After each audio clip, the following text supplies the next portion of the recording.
Terus kalau gue habis ke ini geng ya, dari kelurahan gengs, karena paspornya entong udah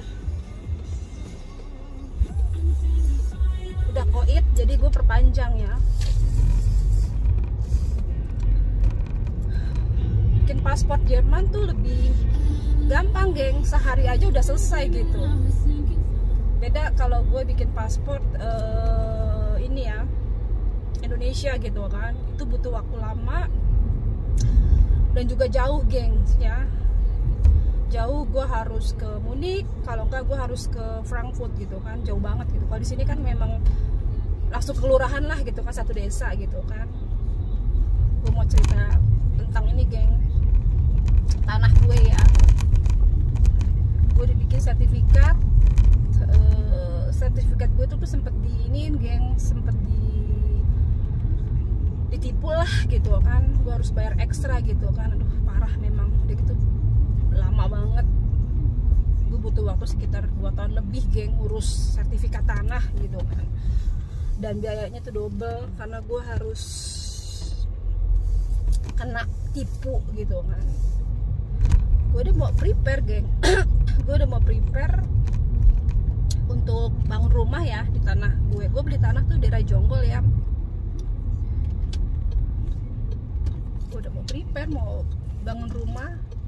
Tanah gue itu sebesar 1000 meter gitu kan. Gue udah mau prepare, mungkin gue butuh tanah gitu kan sekitar 200-300an lah, mau gue bangun rumah sama bikin halaman gitu kan. Gue udah mau prepare ke situ, cuman ada masalah teknis jadinya gue cancel bangun rumah. Dan sekarang gue lagi ngurusin masalah dokumen juga geng. Ini masalah dokumen begini gue bikin pusing juga geng, karena ternyata tuh nggak gampang gitu ya geng ya. Nanti cerita lagi di dalam ya geng ya. Ini udah sampai rumah gue. Ini geng ya, surat sertifikat tanah gue udah jadi ya. Ini nggak gratis, ternyata bayar gengs ya. Ini bayarnya ini mengurus uang yang sangat banyak geng. Karena apa? Karena ditipu juga geng. Jadi gue 2 kali bayar lah istilahnya kayak gitu. Udahlah, gue pusing gue kalau gue harus flashback ke belakang tuh. Pusing di stres, plus duitnya banyak melayang. Jadi saran aja nih ya, kalau buat lu yang mau bikin sertifikat gitu kan, lu mending harus siapin waktu lah. Kalau bisa harus lu sendiri yang ngurusin gitu. Karena lu kalau udah ngurusin pakai calo, amsyong gengs. Ini juga geng, ini warning juga nih buat lu yang mau menikah. Ada baiknya lu tuh bikin surat pranerup ya. Apa tuh pranerup? Itu surat perjanjian pranikah geng. Jadi lu harus mendingan lu bikin kontrak lah, kontrak sebelum nikah tuh lu harus bikin lah gitu kan.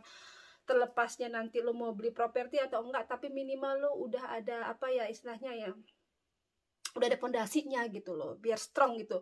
Kalau gue mikir, gue berpikirnya gue nggak butuh, karena gue pikir gue nggak punya, pada saat itu gue pikir gue nggak punya harta gitu kan, toh menganggap sepele gitu, intinya menganggap sepele gitu kan. Jadi gue nggak berpikir untuk bikin surat perjanjian pranikah ini gitu kan, tapi itu manfaatnya sangat-sangat, itu istilahnya memang ini ya, istilahnya surat sakti lah untuk kita sendiri gitu kan ya. Kita nggak tahu kan nanti terjadi bagaimana gitu kan, khususnya juga kita yang menikah dengan warga negara asing, itu tuh kita tuh butuh banget geng yang begitu gitu kan.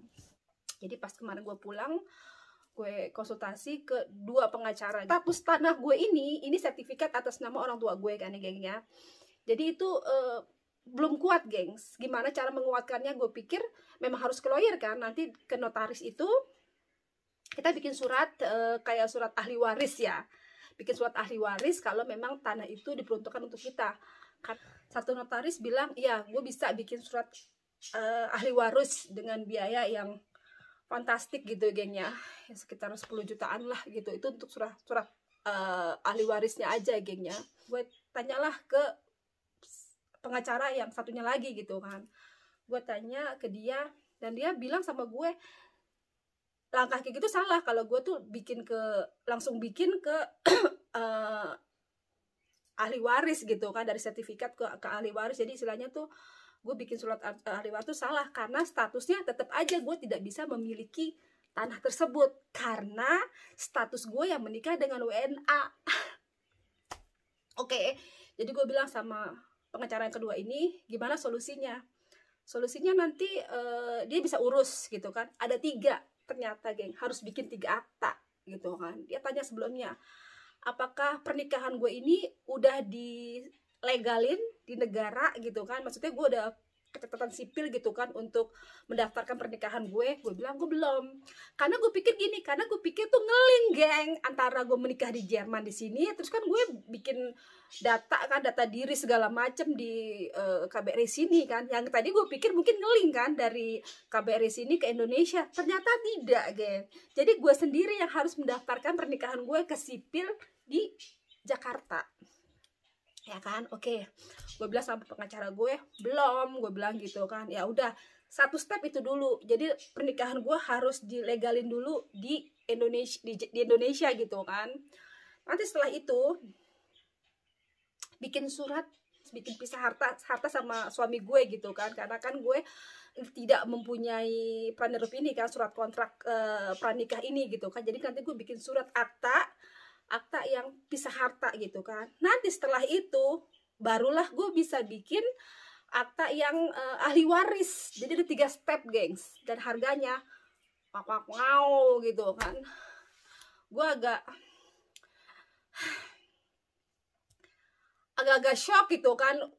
Shocknya kenapa? Karena beberapa tahun yang lalu pun gue udah mengeluarkan duit untuk sertifikat tanah ini gitu kan, karena kan gue juga nggak mau beli, emang gue beli tanah kosong gitu kan, tanah kosong. Jadi ya gue mau bikin sertifikat lah. Setelah sertifikat, terus step berikutnya tanah gue tuh harus gue pagerin, geng, karena gue nggak mau kan, karena kan banyak kejadian kan, tanah didiemin aja terus makin lama makin matok.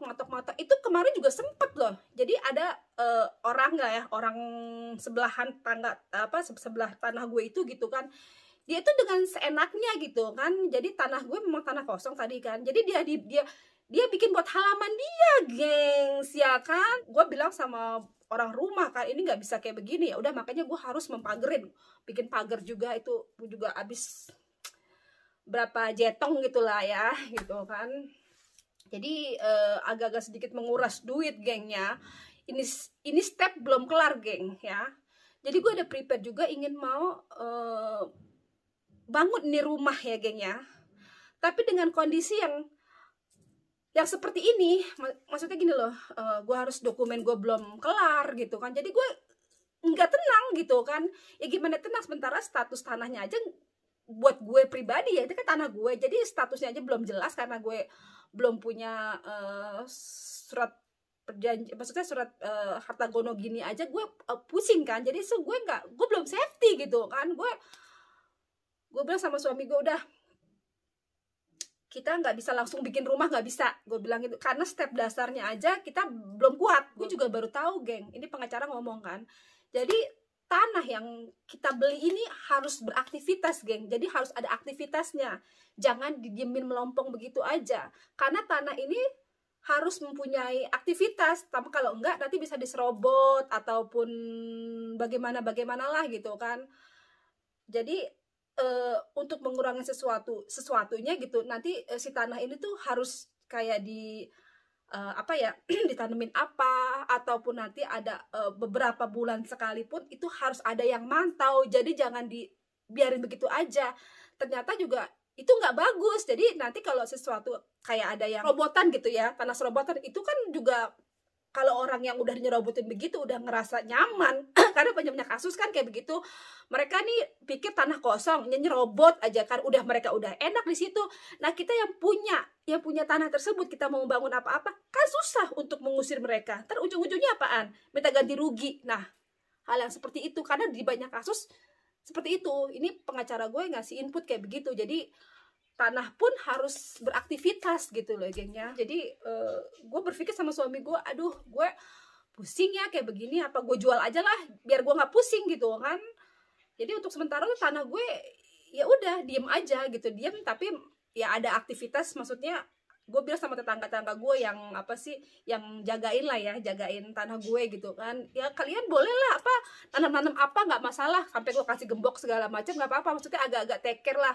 Kalau rumputnya udah pada panjang, tinggal konfirmasi gue, nanti gue yang potong rumput gitu kan, jadi gue sediain orang untuk potong rumput gitu lah ya, seperti itu gengnya.